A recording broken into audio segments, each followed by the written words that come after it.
ನಮಸ್ಕಾರ ಸ್ನೇಹಿತರೆ, ನಮ್ಮ ಚಾನಲ್ಗೆ ಸ್ವಾಗತ. ನೀವು ನಿಮ್ಮ ಮನೆಯಲ್ಲಿ ಒಂದು ನಾಯಿ ತರಬೇಕು ಅಂತ ಯೋಚಿಸುತ್ತಿದ್ದೀರಾ, ಆದರೆ ಯಾವ ನಾಯಿ ಬೆಸ್ಟ್ ಅಂತ ಕನ್ಫ್ಯೂಷನ್ ಇದೆಯಾ?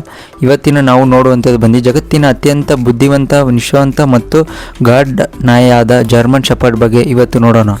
ಈ ವಿಡಿಯೋದಲ್ಲಿ ನಾವು ತಿಳಿದುಕೊಳ್ಳೋದು ಏನಂತ ನೋಡೋಕೆ ಬಂದರೆ, ಜರ್ಮನ್ ಶೆಪರ್ಡ್ ನಾಯಿಯ ಸಂಪೂರ್ಣ ಮಾಹಿತಿ ಮತ್ತು ಅದರ ಸ್ವಭಾವ ಮತ್ತು ಆಹಾರ ಮತ್ತು ಅದರ ತರಬೇತಿ ಮತ್ತು ಆರೋಗ್ಯ ಮತ್ತು ಮೇಂಟೆನೆನ್ಸ್ ಇರುತ್ತದೆ ಮತ್ತು ಮನೆಗೆ ಸ್ಮೂತ್ಮಾಗಿರುತ್ತದೆ ಈ ಬ್ರೀಡ್ಗಳು ಅಂತ ನೋಡೋಣ.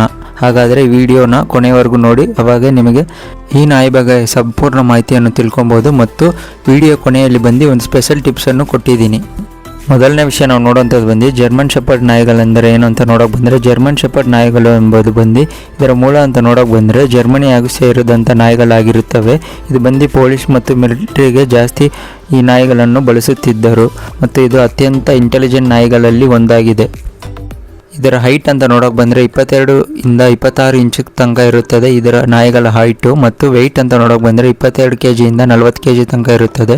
ಮತ್ತು ಇದರ ಲೈಫ್ ಸ್ಪ್ಯಾನ್ ಅಂತ ನೋಡೋಕೆ ಬಂದರೆ 9 ವರ್ಷದಿಂದ 13 ವರ್ಷ ತನಕ ಈ ನಾಯಿಗಳು ಬಾಳುತ್ತದೆ. ಮತ್ತು ಈ ಜರ್ಮನ್ ಶೆಪರ್ಡ್ ಪ್ಲಸ್ ಪಾಯಿಂಟ್ ಅಂತ ನೋಡೋಕೆ ಬಂದರೆ ಇದು ಬಂದು ತುಂಬ ಲಾಯಲ್ ಆಗಿರುವ ನಾಯಿಗಳಲ್ಲಿ ಇದು ಒಂದಾಗಿರುತ್ತದೆ ಮತ್ತು ಓನರ್ಗೆ ತುಂಬ ಲಾಯಲು ಮತ್ತು ತುಂಬ ವಿಶ್ವಾಸ ಆಗಿರುತ್ತದೆ. ಮತ್ತು ಇನ್ನೊಂದು ವಿಷಯ ಅಂತ ಏನಾಗಿ ನೋಡೋಕೆ ಬಂದರೆ, ಈ ನಾಯಿಗಳಿಗೆ ಬಂದು ನೀವು ಟ್ರೈನಿಂಗ್ ಒಂದ್ಸಲಿ ಕೊಟ್ಟರೆ ಇದು ಬಂದು ಮರೆಯಲಾದರ ಟ್ರೈನಿಂಗ್ ಆಗಿರುತ್ತದೆ ಈ ನಾಯಿಗಳಿಗೆ. ಏನಂದರೆ ನೀವು ಒಂದ್ಸಲಿ ಟ್ರೈನಿಂಗ್ ಕೊಟ್ಟರೆ ಈ ನಾಯಿಗಳಿಗೆ ಅದು ಲಾಸ್ಟ್ ಅದು ಕೊನೆ ಜೀವ ಇರೋ ತನಕನೂ ಆ ಟ್ರೈನಿಂಗ್ನ ಫಾಲೋ ಮಾಡುತ್ತೆ ಮತ್ತು ನೀವು ಹೇಳಿದ ಮಾತೆಲ್ಲ ಕೇಳ್ಕೊಂಡು ಕರೆಕ್ಟಾಗಿರುತ್ತದೆ ಈ ನಾಯಿಗಳು. ನೆಕ್ಸ್ಟ್ ನಾವು ನೋಡುವಂಥದ್ದು ಬಂದು ಆಹಾರಗಳು. ಈ ನಾಯಿಗಳಿಗೆ ಏನೇನು ಆಹಾರ ಕೊಡಬೇಕಂತ ನೋಡೋಕೆ ಬಂದರೆ, ಜರ್ಮನ್ ಶೆಪರ್ಡ್ ಆರೋಗ್ಯವಾಗಿರಲು ಬಂದು ಸರಿಯಾದ ಆಹಾರ ಬಹಳ ಮುಖ್ಯವಾಗಿರುತ್ತದೆ. ಇದು ಬಂದು ಮರಿ ಇರುವಾಗ ಬಂದು ಹೈ ಪ್ರೋಟೀನ್ ಫುಡ್ ಕೊಡಬೇಕು ಮತ್ತು ಸ್ವಲ್ಪ ದೊಡ್ಡದಾದ ಮೇಲೆ ಬಂದು ಇದಕ್ಕೆ ಬ್ಯಾಲೆನ್ಸ್ ಡಯಟ್ ಮೇಂಟೈನ್ ಮಾಡಲೇಬೇಕು. ಏನಂದರೆ ಬೇಯಿಸಿರೋ ಚಿಕನ್ ಕೊಡ್ಬೋದು ಮತ್ತು ಬೇಯಿಸಿರೋ ಮೊಟ್ಟೆಗಳು ಮತ್ತು ಅನ್ನ ಕೊಡ್ಬೋದು, ಅನ್ನ ಜೊತೆ ಕಲಿಸಿ ಮತ್ತು ಡಾಗ್ ಫುಡ್ ಕೊಡ್ಬೋದು. ಇದಕ್ಕೆ ಏನೇನು ಆಹಾರ ಅವಾಯ್ಡ್ ಮಾಡಬೇಕಂತ ನೋಡೋಕೆ ಬಂದರೆ, ಚಾಕ್ಲೇಟ್ಗಳು ಮತ್ತು ಎಣ್ಣೆ ಪದಾರ್ಥ ಮತ್ತು ಖಾರ ಮತ್ತು ಉಪ್ಪು ಜಾಸ್ತಿ ಇರುವಂಥ ಪದಾರ್ಥಗಳನ್ನು ಕೊಡಲೇಬಾರ್ದು.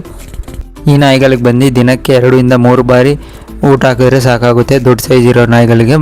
ಚಿಕ್ಕ ಸೈಜ್ ಇರೋ ನಾಯಿಗಳಿಗೆ ಬಂದು ಅಂದರೆ ಮರಿ ಇರೋ ನಾಯಿಗಳಿಗೆ ಬಂದು 3 ಸಲ ಫೀಡಿಂಗ್ ಮಾಡಬೇಕು. ಮತ್ತು ನೆಕ್ಸ್ಟ್ ನಾವು ನೋಡೋವಂಥದ್ದು ಬಂದು ಎಕ್ಸಸೈಸ್ ಆ್ಯಂಡ್ ಟ್ರೈನಿಂಗ್. ಈ ನಾಯಿಗಳಿಗೆ ಏನೇನು ಕೊಡ್ಬೋದು ಅಂತ ನೋಡೋಕೆ ಬಂದರೆ, ಜರ್ಮನ್ ಶೆಪರ್ಡ್ ಬಂದು ತುಂಬ ಎನರ್ಜೆಟಿಕ್ ನಾಯಿಗಳಲ್ಲಿ ಒಂದಾಗಿದೆ. ಈ ನಾಯಿಗಳು ಬಂದು ಡೈಲಿ 1 ಇಂದ 2 ಅವರ್ ತನಕ ಎಕ್ಸಸೈಸ್ ಬೇಕಾಗುತ್ತೆ ಮತ್ತು ವಾಕಿಂಗ್, ರನ್ನಿಂಗ್ ಮತ್ತು ಅದ್ರ ಜೊತೆ ಆಟ ಆಡ್ಬೋದು. ಜಾಸ್ತಿ ಆ ಥರ ಆ್ಯಕ್ಟಿವ್ ಆಗಿ ಓಡಾಡ್ಕೊಂಡಿರುವ ನಾಯಿಗಳು ಇದು. ಟ್ರೈನಿಂಗ್ ಬಗ್ಗೆ ಅಂತ ನೋಡೋಕೆ ಬಂದರೆ, ಸಿಟ್ ಟು ಸ್ಟೇ ಮಾಮೂಲಿ ಕಮೆಂಟ್ಸ್ ಕೊಡ್ತೀವಲ್ಲ ಅದು ಮಾಡ್ಕೊಬೋದು, ಬೇಸಿಕ್ ಕಮೆಂಟ್ಸು. ಮತ್ತು ಅದು ಬಿಟ್ಟರೆ ಜಾಸ್ತಿ ಪೊಲೀಸ್ ಟ್ರೈನಿಂಗು ಮತ್ತು ಕೆನಲ್ ಬಿಟ್ಟರೆ ಬಂದು ಟ್ರೈನಿಂಗ್ ಮಾಡಿಕೊಡ್ತಾರಲ್ಲ ಆ ಥರನೂ ಬಿಟ್ಟು ನೀವು ಟ್ರೈನಿಂಗ್ ಮಾಡಿಸ್ಕೊಬೋದು ಈ ನಾಯಿಗಳನ್ನು. ಮತ್ತು ಈ ನಾಯಿಗಳಿಗೆ ಬಂದು ಚಿಕ್ಕ ವಯಸ್ಸಿಂದನೇ ಟ್ರೈನಿಂಗ್ ಕೊಡ್ತಾ ಬಂದರೆ ಸ್ವಲ್ಪ ರೆಡಿ ಆಗುತ್ತೆ, ನಾಯಿಗಳು ಸ್ವಲ್ಪ ಆ್ಯಕ್ಟಿವ್ ಆಗಿರುತ್ತದೆ. ನೆಕ್ಸ್ಟ್ ವಿಷಯ ನಾವು ನೋಡುವಂಥದ್ದು ಬಂದು ಈ ನಾಯಿಗಳ ಸ್ವಭಾವ ಹೆಂಗಿರುತ್ತೆ ಅಂತ ನೋಡೋಕೆ ಬಂದರೆ, ಜರ್ಮನ್ ಶೆಪರ್ಡ್ ನಾಯಿಗಳು ಬಂದು ಲಾಯಲ್ ಆಗಿರುತ್ತದೆ ಮತ್ತು ಜಾಸ್ತಿ ಪ್ರೊಟೆಕ್ಟಿವ್ ಆಗಿರುತ್ತದೆ ಮತ್ತು ಬಹಳ ಬುದ್ಧಿವಂತ ನಾಯಿಗಳಲ್ಲಿ ಇದು ಒಂದಾಗಿದೆ. ಮತ್ತು ಇದು ಮಕ್ಕಳ ಜೊತೆ ಫ್ರೆಂಡ್ಲಿ ಆಗಿರುತ್ತದೆ, ಆದರೆ ಸ್ಟ್ರೇಂಜರ್ಸ್ ಜೊತೆ ಸ್ವಲ್ಪ ಅಲರ್ಟ್ ಆಗಿರಬೇಕು. ಏನಕ್ಕಂದರೆ ಇದು ಸ್ವಲ್ಪ ಜಾಸ್ತಿ ಏನಾದರೂ ಹೊಸೊಬ್ಬರು ಬಂದರೆ ಟ್ರೈನಿಂಗ್ ಕೊಟ್ಟಿದ್ರೆ ಸ್ವಲ್ಪ ಬೊಗಳಿ ಒಂದೊಂದ್ಸಲಿ ಕಚ್ಚೋಕ್ಕೂ ಚಾನ್ಸಸ್ ಇರುತ್ತದೆ. ಮತ್ತು ಈ ನಾಯಿಗಳು ಸಾಕೋದು ಬಂದು ನಾವು ಹೆಂಗೆ ಬೆಳೆಸ್ತೀವೋ ಅದೇ ಥರ ಬೆಳೆಯುತ್ತೆ. ನಾವೇನಾದ್ರು ಕಟ್ಟಾಕಿ ಜಾಸ್ತಿ ಇದು ಮಾಡುತ್ತಾ ಇದ್ದರೆ ಅದು ಬಂದು ಸ್ವಲ್ಪ ಓವರ್ ಸ್ಟ್ರೆಸ್ ಆಗಿ ಒಂಥರ ಎಲ್ಲರಿಗೂ ಕಚ್ಚೋಕ್ಕೆ ಸ್ಟಾರ್ಟ್ ಮಾಡುತ್ತೆ. ಅದೇ ಥರ ನೀವು ಬಿಚ್ಚಿಬಿಟ್ಟು ಅಂದರೆ ಲೀಸ್ ಇಲ್ದಿಲ್ಲೇ ಮನೆ ಹತ್ರ ಸಾಕೊಂಡು ಕರೆಕ್ಟಾಗಿ ಟ್ರೈನಿಂಗ್ ಕೊಡ್ಕೊಂಡಿದ್ದರೆ ಬಂದು ನಾಯಿಗಳು ಬಂದು ನಮ್ಮ ಮಾತು ಕೇಳುತ್ತೆ, ಯಾರನ್ನೂ ತೊಂದರೆ ಮಾಡೋಕ್ಕೆ ಹೋಗಲ್ಲ. ನೆಕ್ಸ್ಟ್ ನಾವು ನೋಡುವಂಥ ವಿಷಯ ಬಂದು ಜರ್ಮನ್ ಶೆಪರ್ಡ್ ಅಲ್ಲ ಕೇರು ಮತ್ತು ಮೇಂಟೆನೆನ್ಸ್ ಅಂತ ನೋಡೋಕೆ ಬಂದರೆ, ಪ್ರತಿ ಬ್ರೀಡಿಗೂ ಹೆಲ್ತ್ ಇಶ್ಯೂಸ್ ಇರುತ್ತದೆ. ಜರ್ಮನ್ ಶೆಪರ್ಡ್ನಲ್ಲಿ ಕಾಮನ್ ಆಗಿ ಏನೇನು ಬರುತ್ತೆ ಅಂತ ನೋಡೋಕೆ ಬಂದರೆ, ಹಿಪ್ ಡಿಸ್ಪ್ಲೇಸಿಯಾ ಬರುತ್ತದೆ ಮತ್ತು ಸ್ಕಿನ್ ಪ್ರಾಬ್ಲಮ್ಸು ಮತ್ತು ಡೈಜೆಸ್ಟಿವ್ ಪ್ರಾಬ್ಲಮ್ಸ್ ಇರುತ್ತದೆ ಒಂದೊಂದ್ಸಲಿ. ಮತ್ತು ಇದು ಈ ನಾಯಿ ಸಾಕ್ತಾ ಏನಂದರೆ ರೆಗ್ಯುಲರ್ ಆಗಿ ಬಂದು ಮಂತ್ಲಿ ಒನ್ಸ್ ಆದರೂ ನೀವು ವೆಟರ್ನರಿ ಡಾಕ್ಟರ್ ಹತ್ರ ಕರ್ಕೊಂಡೋಗಿ ಚೆಕ್ ಮಾಡಿಸ್ಲೇಬೇಕು. ನೀವು ಪಪ್ಪಿ ತೊಗೊಳ್ಳೋಕ್ಕೆ ಮುಂಚೆ ನೀವು ಬಂದು ಪೇರೆಂಟ್ಸ್ ಹೆಲ್ತ್ ಚೆಕ್ ಮಾಡಬೇಕು. ಯಾಕಂದರೆ ಒಂದೊಂದ್ಸಲಿ ಜೆನೆಟಿಕ್ ಆಗಿನೂ ಇಶ್ಯೂಸ್ ಬರುತ್ತೆ, ಅಂದರೆ ಪ್ರಾಬ್ಲಮ್ಸ್ ಡಿಸೀಸಸ್ಸು ಅದಕ್ಕೆ ನಮ್ಮ ಅಪ್ಪಾಗಿದ್ರೂ ಒಂದೊಂದ್ಸಲಿ ರೇರ್ ಆಗಿ ಬರೋಕ್ಕೆ ಚಾನ್ಸಸ್ ಇರುತ್ತದೆ. ಅದಕ್ಕೆ ನೀವು ಪಪ್ಪಿ ಮಾತ್ರ ತೊಗೊಂಡಾಗ ಬಂದು ಅದರ ಅಪ್ಪ ಅಮ್ಮನ ನೋಡಿ ತಗೊಳ್ಳಿ. ನೆಕ್ಸ್ಟ್ ನಾವು ನೋಡೋವಂಥ ವಿಷಯ ಬಂದು ಈ ಮನೆಗಳಿಗೆ ಬಂದು ಈ ನಾಯಿಗಳು ಸೂಕ್ಷ್ಮವಾಗಿ ಇರುತ್ತದೆ ಅಂತ ನೋಡೋಕೆ ಬಂದರೆ, ಈ ನಾಯಿ ಬಂದು ಅಪಾರ್ಟ್ಮೆಂಟ್ಗೆ ಓಕೆ ಆಗಲ್ಲ. ಏನಕ್ಕಂದರೆ ಇದು ಬಂದು ಲಾರ್ಜ್ ಸ್ಟ್ರೈಕ್ ಬ್ರೀಡ್ ಇರೋದ್ರಿಂದ ಬಂದು ನಿಮಗೆ ಈ ನಾಯಿಗಳನ್ನು ಬಂದು ಅಪಾರ್ಟ್ಮೆಂಟಿಗೆ ಸಾಕೋಕ್ಕೆ ಆಗಲ್ಲ. ಇದು ಬಂದು ಸ್ವಲ್ಪ ಸ್ಪೇಸ್ ಜಾಸ್ತಿ ಇರಬೇಕು. ಮನೆಯಲ್ಲಿದ್ರೂ ಸ್ವಲ್ಪ ದೊಡ್ಡ ಮನೆಯಾಗಿ ಅಂದರೆ ಅದಕ್ಕಂತ ಸ್ಪೇಸ್ ಇರಲೇಬೇಕು. ಮತ್ತು ಏನೋ ತೋಟ ಇದ್ರೂ ಬೆಸ್ಟ್ ಆಗಿರುತ್ತದೆ, ಏನಕ್ಕಂದರೆ ಓಡಾಡ್ಕೊಂಡಿರುತ್ತದೆ ಈ ನಾಯಿಗಳು. ಮತ್ತು ಮನೆ ಹತ್ರ ಬಂದು ನಿಮಗೆ ಆರಾಮಾಗಿ ಗಾರ್ಡ್ ಡಾಗ್ ಆಗಿ ಯೂಸ್ ಮಾಡ್ಬೋದು ಈ ನಾಯಿಗಳನ್ನು. ಮತ್ತು ಫಸ್ಟ್ ಟೈಮ್ ಓನರ್ಸ್ಗಳಿಗೆ ಬಂದು ಸ್ವಲ್ಪ ಚಾಲೆಂಜಾಗಿ ಇರುತ್ತದೆ. ಅಂದರೆ ನೀವು ಫಸ್ಟ್ ನಾಯಿ ಸಾಕ್ತಾ ಇದ್ದೀರಾ ಅಂದರೆ ಈ ನಾಯಿಗಳನ್ನು ನೀವು ಸಾಕಲು ಬಂದು ಸ್ವಲ್ಪ ಯೋಚನೆ ಮಾಡಬೇಕು. ಏನಂದರೆ ಸ್ವಲ್ಪ ನೀವು ಚಿಕ್ಕ ಬ್ರೀಡಲ್ಲಿ ಹೋಗ್ಬಿಟ್ಟು ಆಮೇಲೆ ನೆಕ್ಸ್ಟ್ ಈ ಬ್ರೀಡ್ನ ಟ್ರೈ ಮಾಡಿ ನೋಡ್ಬೋದು. ಮತ್ತು ಈ ಜರ್ಮನ್ ಶೆಪರ್ಡಲ್ಲಿ ಬಂದು ಇನ್ನೊಂದು ವಿಷಯ ಏನಂತ ನೋಡೋಕೆ ಬಂದರೆ 2 ಥರ ಇರುತ್ತದೆ ಈ ನಾಯಿಗಳಲ್ಲಿ. ಏನಂತ ನೋಡೋಕೆ ಬಂದರೆ ಶಾರ್ಟ್ ಕೋಟು ಮತ್ತು ಲಾಂಗ್ ಕೋಟ್ ಅಂತಾರೆ. ಏನಂತ ನೋಡೋಕೆ ಬಂದರೆ ಅದ್ರ ಕೂದಲು ಬಂದು ಜಾಸ್ತಿ ಇರೋದು ಬಂದು ಲಾಂಗ್ ಕೋಟ್ ಇರುತ್ತದೆ. ಏನಕ್ಕಂದರೆ ಅದು ಕೂದಲು ಬಂದು ಜಾಸ್ತಿ ಲಾಂಗ್ ಅಂದರೆ ಉದ್ದ ಇರುತ್ತದೆ ಅದ್ರ ಮೈಯಲ್ಲಿ. ಇದು ಬಂದು ಲಾಂಗ್ ಕೋಟಿಗೆ ಸೇರುತ್ತೆ. ಮತ್ತು ಶಾರ್ಟ್ ಆಗಿರೋದು ಬಂದು ಶಾರ್ಟ್ ಕೋಟ್ ಬ್ರೀಡ್ ಅಂತಾರೆ ಜರ್ಮನ್ ಶೆಪರ್ಡಲ್ಲಿ. ಇದು ಬಂದು ಲಾಂಗ್ ಕೋಟ್ ಇರೋದ್ರಿಂದ ಬಂದು ನಿಮಗೆ ಮೇಂಟೆನೆನ್ಸ್ ಜಾಸ್ತಿ ಇರುತ್ತದೆ.